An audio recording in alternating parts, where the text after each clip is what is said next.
Rosie Revere, engineer. This is the story of Rosie Revere, who dreamed of becoming a great engineer. In Lila Greenier's classroom at Blue River Creek, young Rosie sat shyly, not daring to speak. Do you see where she is?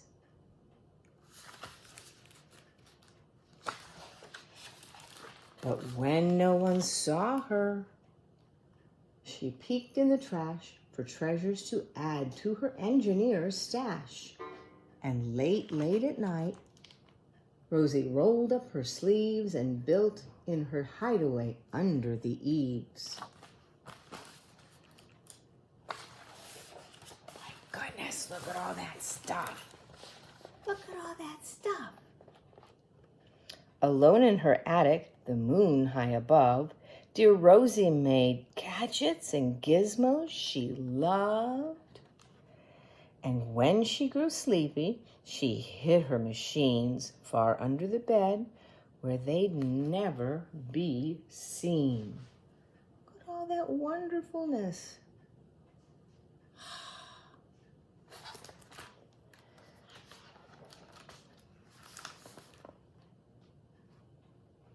When Rosie was young, she had not been so shy.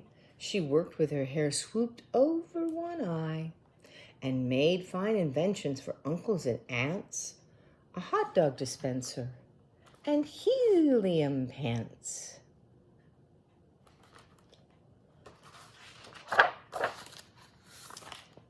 The uncle she loved most was Zookeeper Fred. She made him a hat to keep snakes off his head, from parts of a fan and some cheddar cheese spray, which everyone knows keeps the pythons away.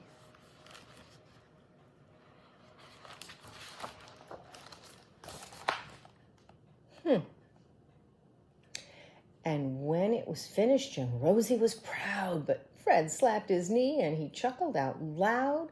He laughed till he wheezed and his eyes filled with tears, all to the horror of Rosie Revere, who stood there embarrassed, perplexed, and dismayed. She looked at the cheese hat and then looked away. "I love it," Fred hooted. "Oh, truly I do." But Rosie Revere knew that could not be true. She stuck the cheese hat on the back of her shelf, and after that kept her dreams all to herself.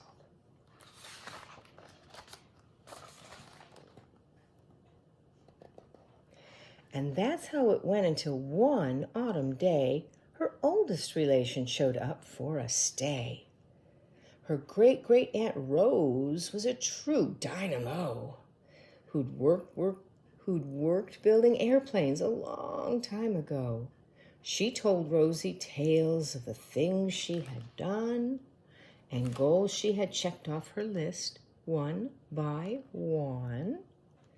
She gave a sad smile as she looked to the sky. "The only thrill left on my list is to fly. But time never lingers as long as it seems. I'll chalk that one up to an old lady's dreams." That night, as Rosie lay wide-eyed in bed, a daring idea crept into her head. She could build a gizmo to help her aunt fly. She looked at the cheese hat and said, "No, not I." But questions are tricky, and some hold on tight. And this one kept Rosie awake through the night. So when dawn approached and red streaks lit the sky, young Rosie knew just how to make her aunt fly. She worked and she worked until half the day was gone, then hauled her cheese copter out onto the lawn to give her invention a test just to see the ridiculous flop it might turn out to be. Strapped into the cockpit, she flipped on the switch. The Cheesecopter sputtered and twitched. You hear Tyler playing in the background. It floated a moment and whirled round and round, then froze for a heartbeat and crashed to the ground. Then Rosie heard laughter and turned round to see the old woman laughing and slapping her knee.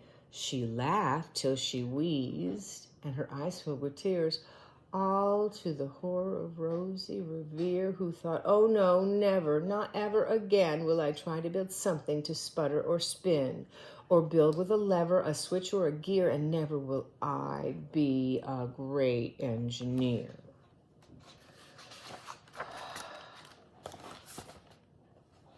She turned round to leave, but then Great Aunt Rose grabbed hold of young Rosie and pulled her in close and hugged her and kissed her and started to cry. "You did it! Hooray! It's the perfect first try. This great flop is over. It's time for the next." Young Rosie was baffled, embarrassed, perplexed. "I failed," said dear Rosie. "It just made of trash. Didn't you see it? The cheesecopter crashed." "Yes," said her great aunt, "it crashed, that is true. But first it did just what it needed to do. Before it crashed, Rosie, before that, it flew."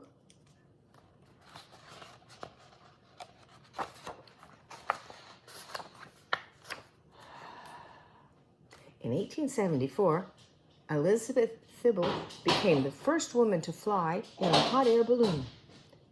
It was called La Gustave, a Blériot monoplane, similar to the one flown by Harriet Quimby, the first woman to gain a pilot's license in the United States in 1911. E. Lillian Todd was the first woman to design airplanes in 1906. A. Curtis J.N. Ford, known as a Jenny, flown by Bessie Coleman in 1922. And Chloe, if you look on your wall of stitched women, you will find Bessie Coleman. This was flown by Amelia Earhart to traverse the Atlantic in 1928. The Lockheed Vega 5B, used by Amelia Earhart to fly solo across the Atlantic in 1932.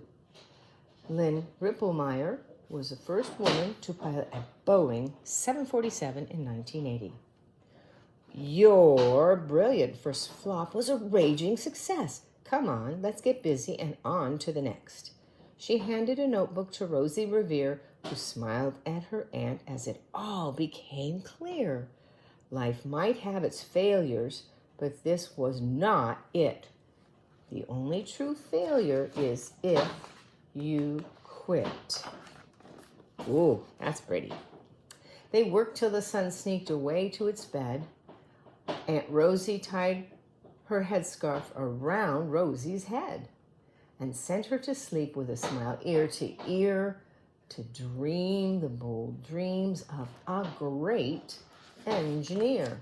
We can do it. At Blue River Creek, all the kids in grade 2 build gizmos and gadgets and doohickeys too.